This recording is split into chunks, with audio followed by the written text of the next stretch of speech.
গেল কয়েকটি ঘূর্ণিঝড়ের থেকে রেমাল এর তাণ্ডবে বেশি ক্ষতি হয়েছে, এমনটাই জানালেন দুর্যোগ ব্যবস্থাপনা ও ত্রাণ প্রতিমন্ত্রী মোহাম্মদ মুহিবুর রহমান। ঘূর্ণিঝড়ে ১৯ জেলার ৩৭,৫৮,০০০ মানুষ ক্ষতিগ্রস্ত হয়েছেন।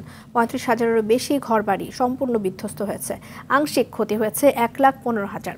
বিকেলে সচিবালয়ে সংবাদ সম্মেলনে এসব তথ্য জানিয়ে প্রতিমন্ত্রী বলেন, দুর্যোগ পরবর্তী কর্মকাণ্ড মোকাবেলায় কাজ করছে সরকার। বিস্তারিত জানাচ্ছেন নাজিব ফরাইজি।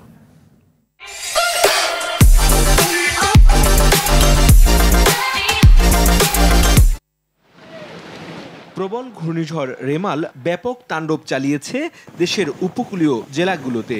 প্রাণহানির পাশাপাশি বিধ্বস্ত হয়েছে হাজারো ঘরবাড়ি, ক্ষতিগ্রস্ত হয়েছে ফসলের ক্ষেত, মাছের ঘের, সড়ক ও বেড়িবাঁধ।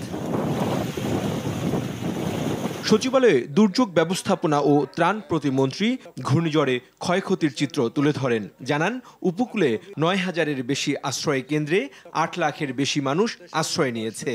মোট ১৯টি জেলা ক্ষতিগ্রস্ত হয়েছে।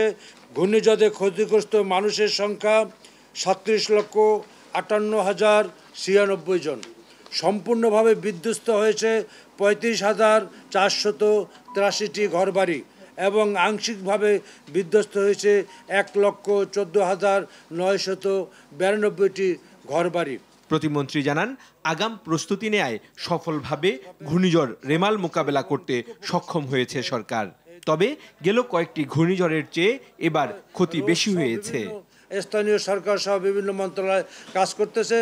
এক কথায় আমাদের কার্যক্রম অব্যাহত রয়েছে। যতক্ষণ পর্যন্ত আমরা সম্পূর্ণভাবে বুঝবো যে এই ঘূর্ণিঝড়টি থেকে আমরা নিরাপদ, ততক্ষণ পর্যন্ত আমাদের সমস্ত কার্যক্রমগুলি অব্যাহত থাকবে। সবাই আমরা যার যার যে স্কোপ আছে সেখানে আমরা মানুষের পাশে দাঁড়ানোর জন্য মাননীয় প্রধানমন্ত্রীর নির্দেশে আমরা কাজ করতেছি।